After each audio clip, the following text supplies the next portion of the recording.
এই মুহূর্তে সরাসরি আমরা আজকের খবর জানবো। হ্যাঁ, আপনারা ঠিক শুনেছেন, আজকের তাপমাত্রা নামতে চলেছে 40 না 45 না 50 ডিগ্রি। তাই আপনাদেরকে বলছি, এই গরমে কেউ বাড়িতে থাকবেন না, সব থাইল্যান্ড চলে যান। বাঁচতে চান তো থাইল্যান্ড যান।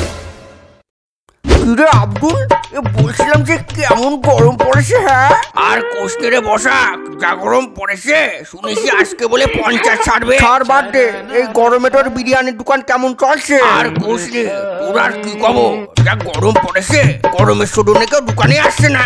কিরে তোরা আমার তুয়ে দুজনে বসে বসে কি গল্প করছিস? ওই তো দুলাল চলে আসছে। কিরে অত চালা দল, তোদের না বলেছি যখন গরমে বাগানে আসবি আমাকে ডাকবি? তোদের আসে আমি বাড়িতে গরমে পড়ছিলাম। অত চারা, ওরে ভাই ভুলে গেছিলাম, ভুল হয়ে গেছে ভাই। চার বাদে কেমন গরম পড়েছে বল, বাড়িতে তো থাকা যাচ্ছে না। শুনলাম বলে 40 না 45। আরে আরে দুলাল, না রে 40 তো কবে সবাই গেছে, আজকে খবরে বললো 50। বুঝলি দুলাল, ভাবছিলাম এই গরমে যদি বাইনাটাকে অন্য কোথাও যেতাম। কোথায় যাবি? এই গরমের ভিতর ঠাপ খাতি কোথায় যাবি? ওরে কোথায় আর যাবো, আমরা দুজন প্ল্যান করছিলাম যে এই গরমে এই কয়দিন টেম্পারেচার বাড়বে, সেই কয়দিন আমরা ঠান্ডা জায়গা থেকে ঘুরে আসবো। সত্যি? এ বাবা, কথাটা মন দিয়ে বলিস না কিন্তু।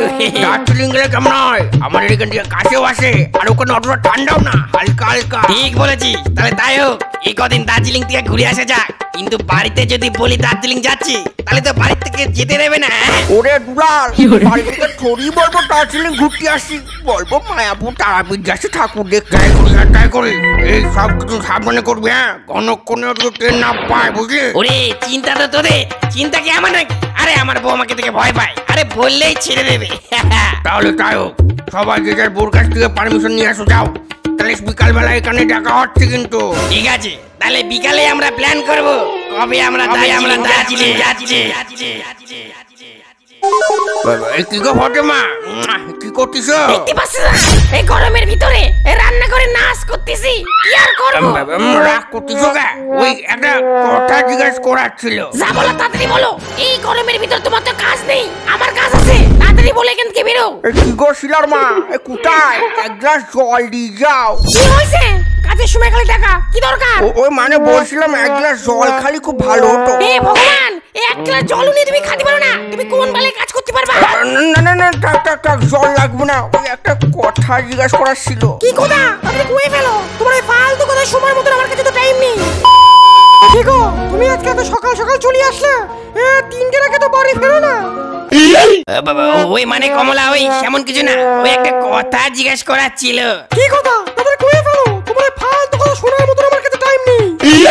ওই মানে আমরা 3 জনে গরমে ঘুরতে যাওয়ার প্ল্যান করেছি। আমি এই গরমে সারাদিন বাড়িতে বসে বসে রান্না করব, আর তুমি তোমার বন্ধুর সাথে ঘুরতে যাবে?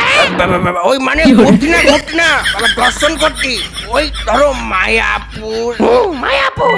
তাও বুঝলাম, ওরা দুজন যাচ্ছে, ঠিক আছে, তুমি যাই কি করবা? এই যা ঘর মেরেছে, এবার কি করব?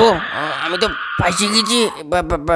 ওরে আমি ঢুকবো না ভিতরে। আরে আমি দর্শন করবো না, ওরা দর্শন করে আসবে। তারপর অনেক হয়ে যান না, আমি তোমার একটা কথা শুনতে চাই না।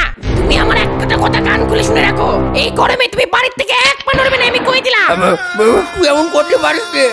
তোর কিসের অধিকার? আমি ঘুরতে যাবো তো ঘুরতে দিবি রে? তুমি কোথায় যাবা ঘুরতে? সত্যি কথা বললে আমি একটু ভাবি বলতে পারি। হ্যাঁ, তুই সত্যি বলছিস? আমরা 3 জন মিলে দার্জিলিং যাবো ঘুরতে। জানতাম আমি, কোথাও যাওয়া হবে না। কেন? তুই তো বললে ভাবি চিনতে বলবা তো। আমি তো ভাবি চিন্তাই বললাম, তোমার যাওয়া হবে না তো হবে না। তাহলে তুইও আমার একটা কথা ভালো করে মাথায় ঢুকে রাখ, আমি চুপ করে আসি বলে তুই মনে করিস না ভয় পাই গেছি। আমি যাবো। আচ্ছা, কুরবানি দিয়ে দেবো, আমার না তোমার। দেখ মাথা কাছতে বড় না মারাই, তুই তোর বাপের বাড়ি চলে যা। আচ্ছা, তোর এত বড় ক্ষমতা, তারও দেখাচ্ছি। ওরে আমি এমনি বললাম, ওরে যাবো না।